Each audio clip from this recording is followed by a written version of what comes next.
Le trouble dysphorique prémenstruel n'est pas juste un syndrome prémenstruel un peu fort.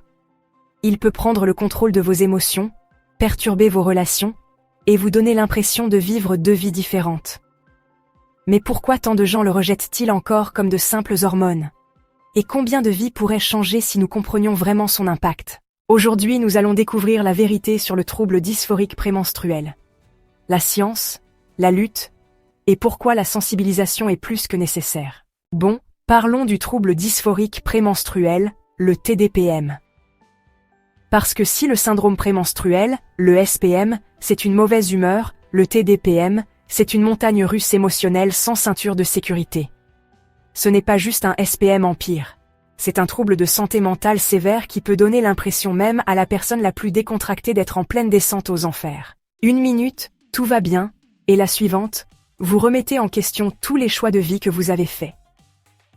Bienvenue dans la phase lutéale. La raison pour laquelle le TDPM est si intense? Les hormones et la chimie du cerveau conspirent littéralement contre vous.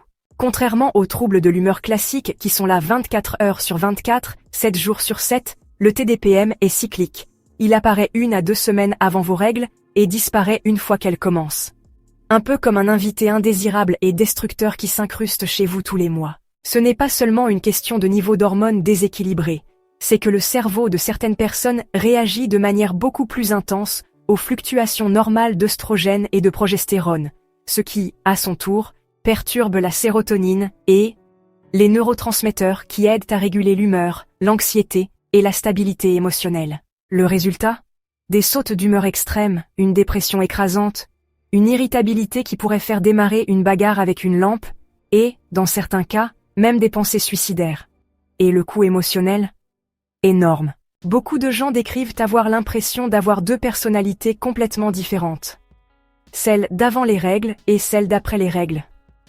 Les relations en pâtissent, le travail en souffre, et le simple fait de passer la journée peut ressembler à patauger dans des sables mouvants émotionnels.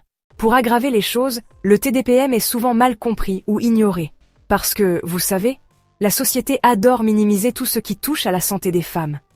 Mais c'est un vrai trouble, et obtenir un diagnostic n'est pas toujours facile, puisque les symptômes ressemblent à ceux de la dépression et de l'anxiété. Beaucoup de gens sont mal diagnostiqués ou se font dire de mieux gérer leur stress, comme si le yoga seul pouvait réparer un chaos de neurotransmetteurs. Des traitements existent, cependant. La thérapie cognitivo-comportementale, la TCC, peut aider avec les stratégies d'adaptation émotionnelle, tandis que les ISRS, aussi connus sous le nom d'antidépresseurs, peuvent être pris quotidiennement ou juste pendant la phase lutéale pour réduire les symptômes. Certaines personnes essaient aussi des traitements hormonaux comme la pilule contraceptive ou des médicaments qui suppriment l'ovulation, bien que les résultats varient. Le point essentiel? Le TDPM n'est pas dans votre tête, enfin si il l'est, mais d'une manière très réelle et biologique. Il est temps de commencer à le prendre au sérieux et d'arrêter de le balayer d'un revers de main comme de simples hormones. Je vous laisse en discuter dans les commentaires. Avez-vous déjà eu des symptômes que les médecins ont ignorés? Vous pouvez nous soutenir en vous abonnant si ce n'est pas déjà fait. Prenez soin de vous, prenez soin de vos proches, et je vous retrouve bientôt dans une autre vidéo.